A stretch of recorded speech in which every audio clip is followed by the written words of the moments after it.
is Fauntleroy. Today is December 6, 2007.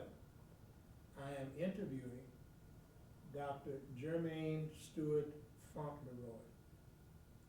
Dr. Fauntleroy is a retired superintendent from the Petersburg public school system, where she served as the first female superintendent for the system.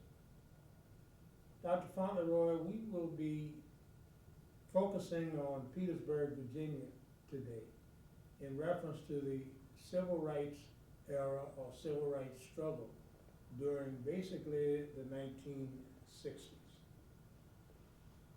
What is your earliest memory of anyone bringing up civil rights issues in your family or among your friends?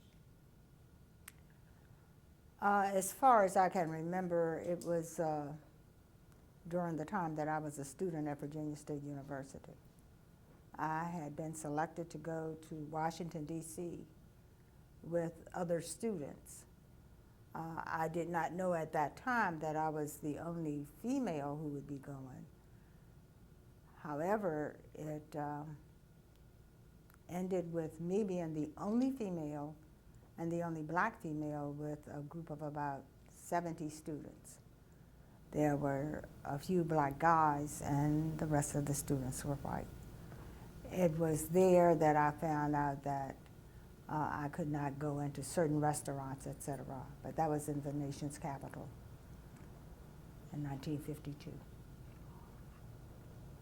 What was the racial situation at the time that you attended the Petersburg Public School? The racial situation was such that we had segregated schools. There was a high school for black students, there was a high school for white students. However, I did not realize that there was a difference, basically because our parents and our teachers did not talk about it. So we just went to school and we did what the teachers told us, but there was never anything about the racial situation at that time. What is your knowledge in reference to the differences between the black schools and the white schools? I now know that there was a difference because the black schools did not have all the materials, they did not have all the uniforms that the football teams and the cheerleaders wore. We basically got what the students at Petersburg High School had discarded. But when we were students, we did not know that until I think our senior year. And someone had mentioned the fact that we had gotten the band uniforms, and the PTA bought uniforms for our band students. And that was the first time that, as students, we realized that there was a difference. How would you describe the differences, to your knowledge, that existed among the subject matter in terms of the two schools? It is my understanding now, and again I repeat, I did not know this at that time, that there were courses that were at Petersburg High School that were not at Peabody High School.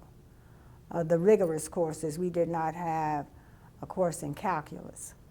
I think our highest math course was in trig. We did not have probability and statistics. We did not have some of the other science courses that were taught at Petersburg High School. So that in the rigor of courses, the ones that we had, we did very well with them, but they did not go as far as the ones that were being taught at Petersburg High. If we talk about athletics for just maybe one question, was there any interaction in terms of participation between the athletic teams at Petersburg High School and Peabody High School? There was no interaction between the two schools in anything, not in athletics, not in any cheerleading competitions, not in baseball, not in football, not in anything. During your period of time as a high school student, what would you say was the racial situation and conditions in the city of Petersburg as it related to blacks and whites?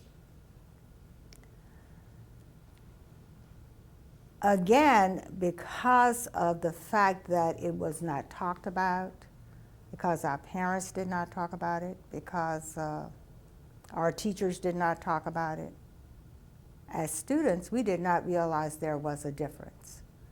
We knew that there were white students. We knew that they played a football game on Thanksgiving Day, basically because the cars were parked in front of my house. The students from Petersburg High played at Cameron Field, and on Thanksgiving, whatever team they were playing, the cars were from Sycamore Street all the way over to St. Matthew Street.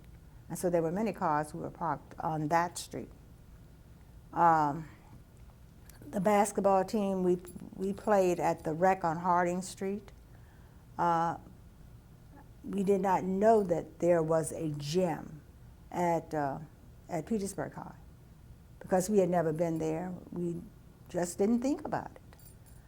So there were conditions that existed, but they existed almost in a vacuum, I would say. We were children who loved what we were doing. We enjoyed playing basketball. We enjoyed going to football games to see our students play. And we really didn't think about what was happening with the Petersburg High students. Did you have the opportunity to go to Sycamore Street and some of the other areas where there were retail type stores for any reason at all? Yes. I used to go downtown with my mother, for example, and I knew that we weren't allowed to try hats on or try clothes on that were in the store. But that was rare. Rarely did I go with my mother there. We went to the grocery stores, etc. But my mother did most of the buying, and she brought the clothes home to us. But I knew that there, again, was a difference. But it did not bother me that I couldn't go.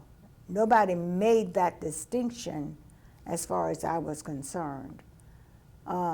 I saw the signs. I saw the signs that said, you know, the water was for colored water and white water. And it happened so sparingly because my mother just did not allow us to be in that environment. That again, it did not basically confront me. Because my mother kept us at home. And she went out and she made those purchases. So we weren't involved with it. But I knew it existed. What did you do after you graduated from high school? After I graduated from high school, the first thing that I did, I registered to vote. And when I did that, it was quite interesting because I had to go to the gentleman's house. It was on Washington Street. And you had to take a test at that time. And I took the test and I passed it and I paid them my money and I was a registered voter. I knew that there were people who could not pass the test. I knew there were people who did not have the money to pay after they had taken it. And I guess that was my first encounter with real racial discrimination. I was in college. I had met other students at that time from other parts of the state and other parts of the United States.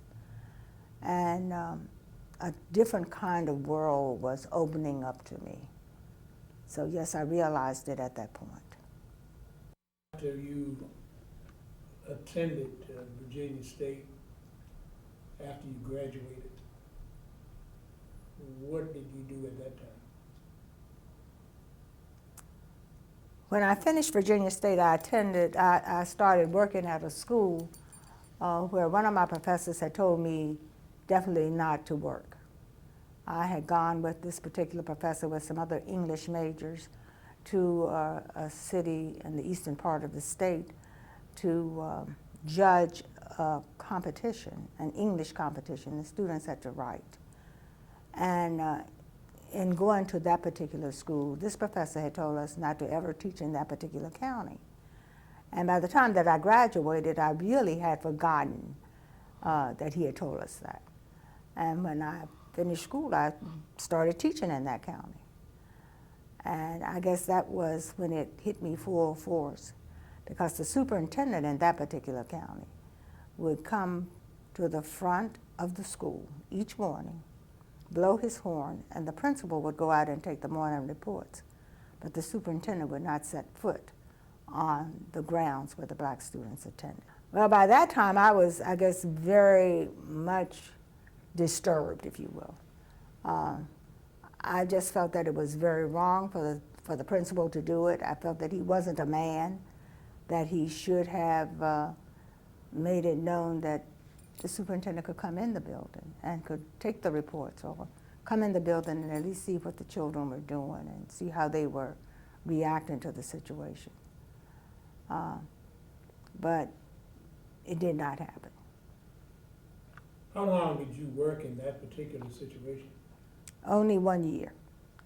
1 year was the length of time, and I tried to rally people to do something about the situation. I was attending Virginia State still and taking some graduate courses. I was told by a professor that we should do something, that as teachers, and beginning teachers at that it was our responsibility. And so I tried to talk to other people and talk to the people in that county, but of course what they were doing, it was their livelihood. They were working on the farms of these people. Most of them were sharecroppers. And it was a rural area. So it was very difficult to do anything about that situation there. Things got a little bit better. They built another high school, because the high school really was very, very bad where they were. When you left that particular situation in that county, where did you go?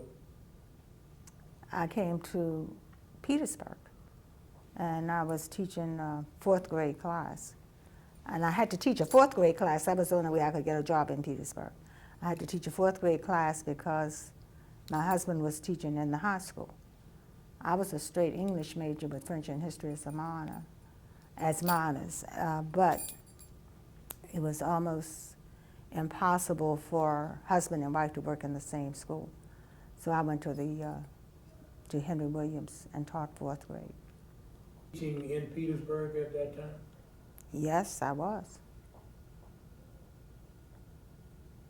You had graduated from high school in Petersburg?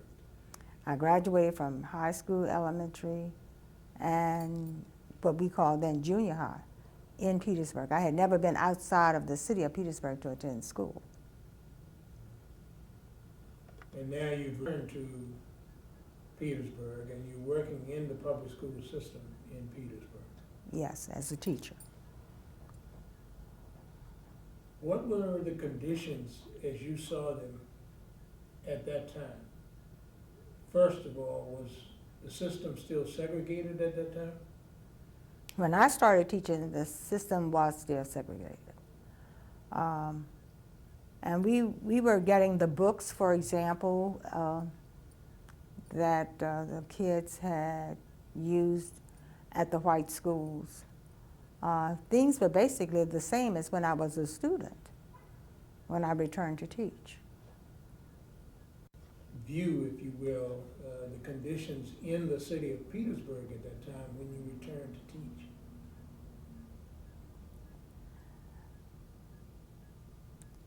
In the city itself, we could not, you could not go to the library and sit down and read a book. We could go to the library and go downstairs in the basement.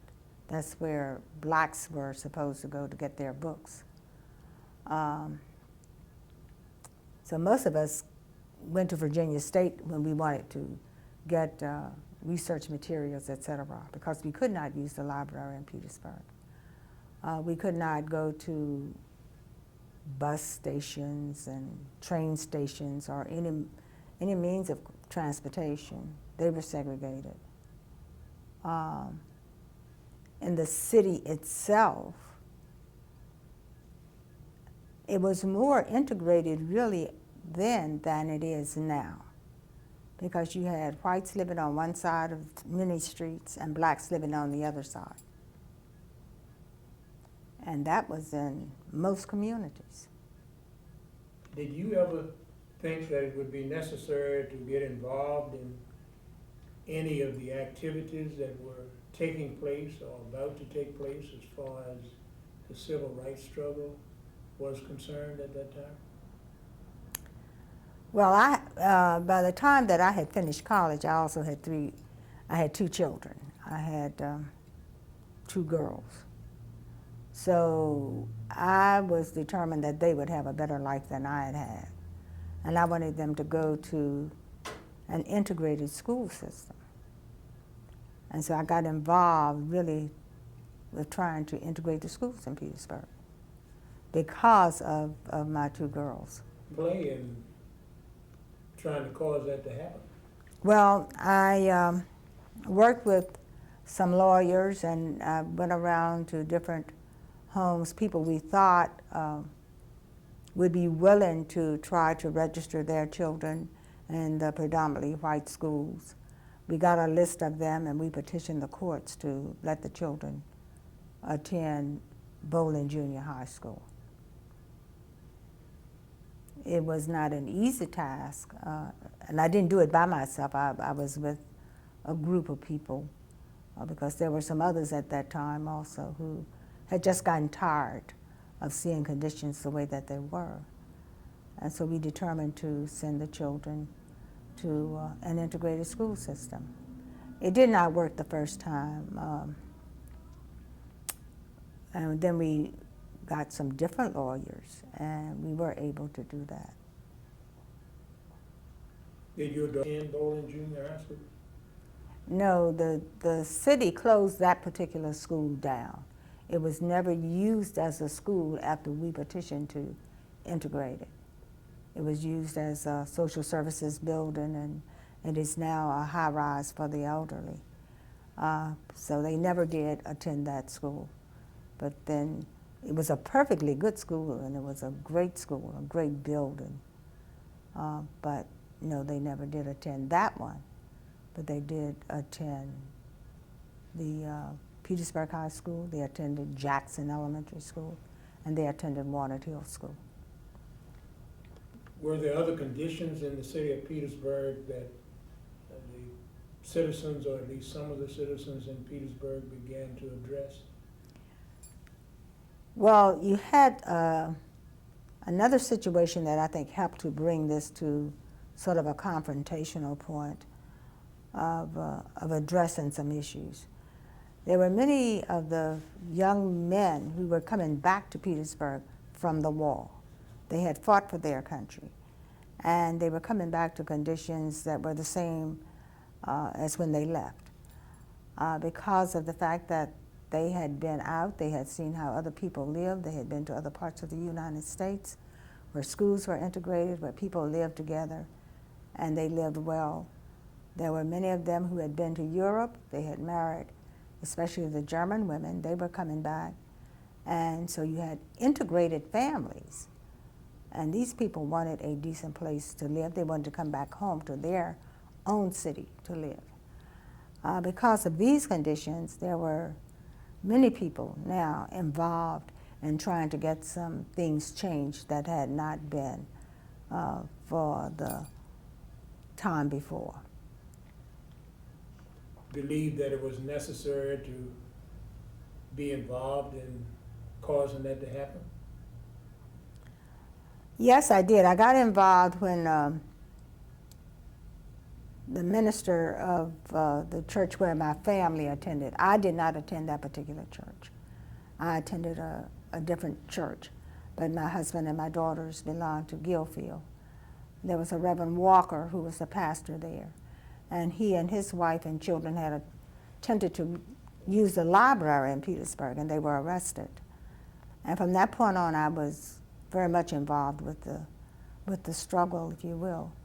I had gone to Trailway bus station and had attempted to get tickets, and I had assisted with putting up picket lines. I had tried to get teachers to work with us in getting children involved. It wasn't easy because people were afraid.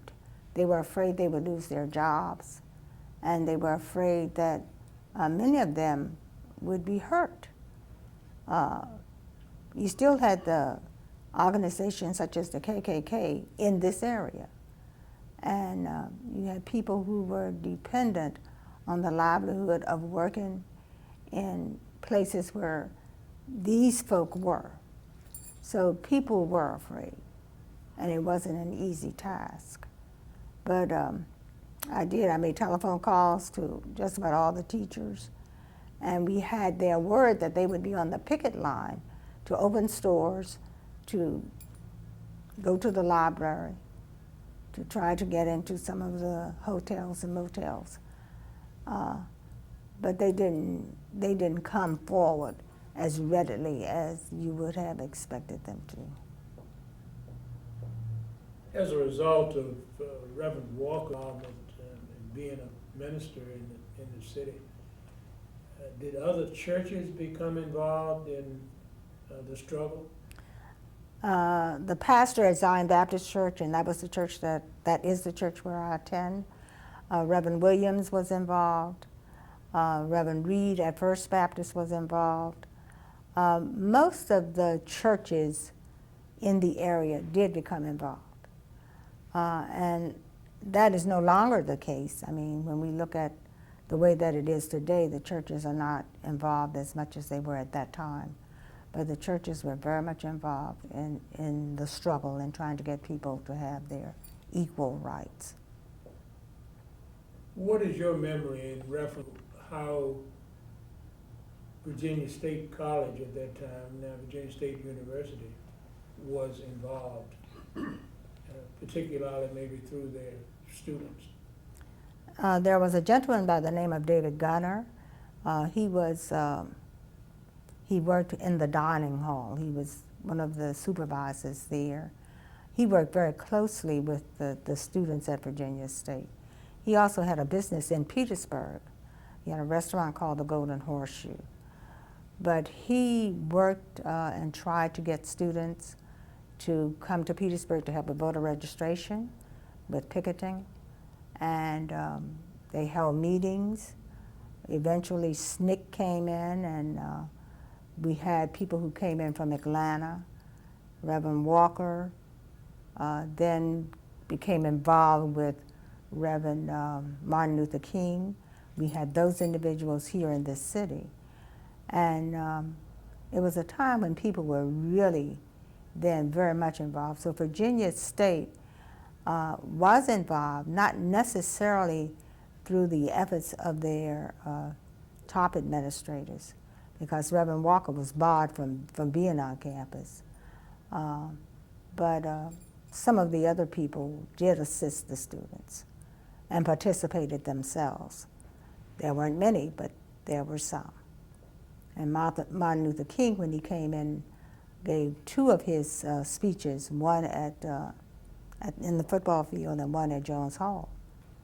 What do you think still needs to be done in Petersburg in an effort to bring about true change and the involvement of people in reference to really, really working towards bringing about a city that is for all of the people?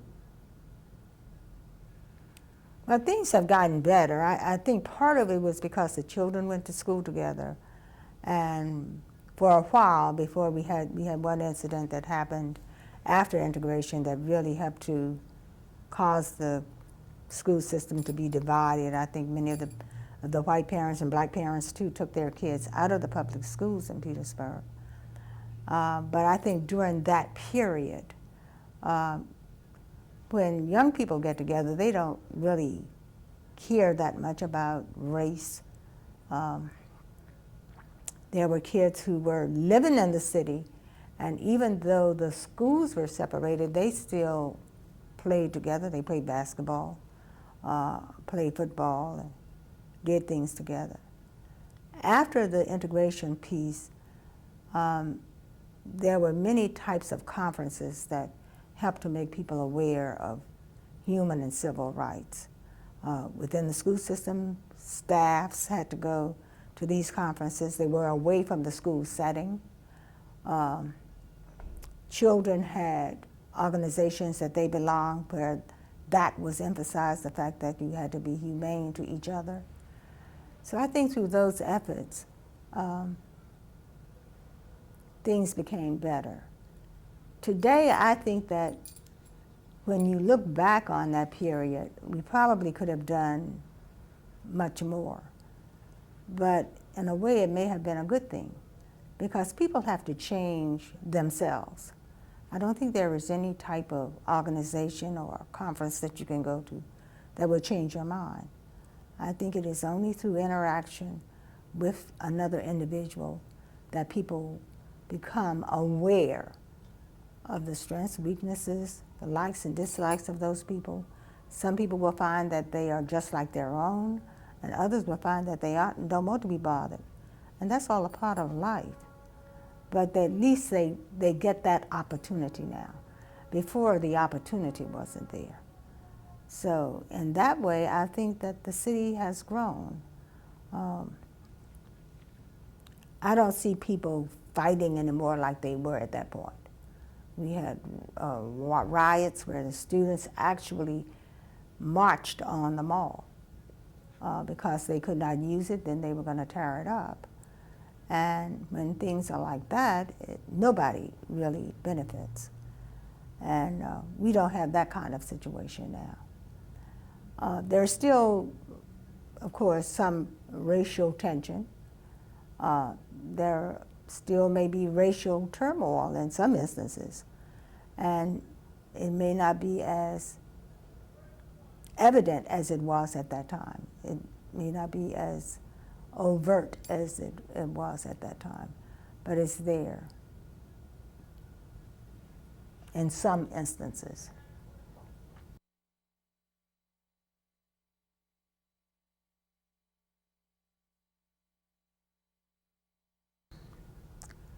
I believe that education is the key to most problems. If people are educated and if they really know anything about other human beings, that is the mainstay in trying to bring about better relationships. Doesn't make any difference whether it's between the races, a husband and wife, or children and parents.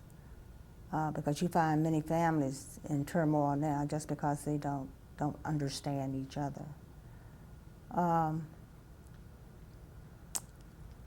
As far as our city is concerned, I think it is coming about now because we have some new growth coming. And I mean, you can see it, it's evident. I have found that when you have people who are poor and they have to be concerned about making a living, they have to be concerned about health care, and they see other people with it, that it's very hard to talk about racial harmony in those circumstances. But if you find that people at least are making a decent living, that people have decent health care, that people have an opportunity to go to schools, that they go and have good teachers, people who are really interested in them, where they have a vigorous curriculum and children learn and can really do well, I think then you have a difference in the way that they look at life. In Petersburg now we have the Petersburg Symphony.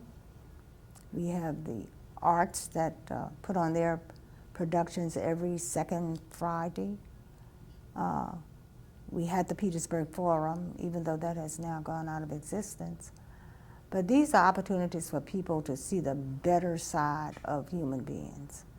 And if we can continue with these and maybe enhance them some, I believe that life can be much better than it is even now. So I have great hope for our city and for our population.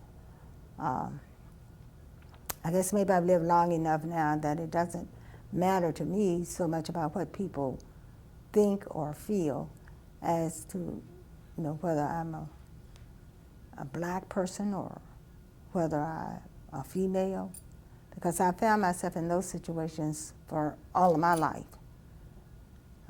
From that first encounter when I was a student at Virginia State, and I was the only black female to attend that conference in Washington, D.C. And it was quite interesting at that point because of all the girls there at the conference, not a black boy said anything to me, but there were white boys who did. So it doesn't make a difference so much about the races, I don't think. I think that it's about how you treat people and how people feel about each other. Well, we certainly appreciate your taking the time to come and share with us this afternoon.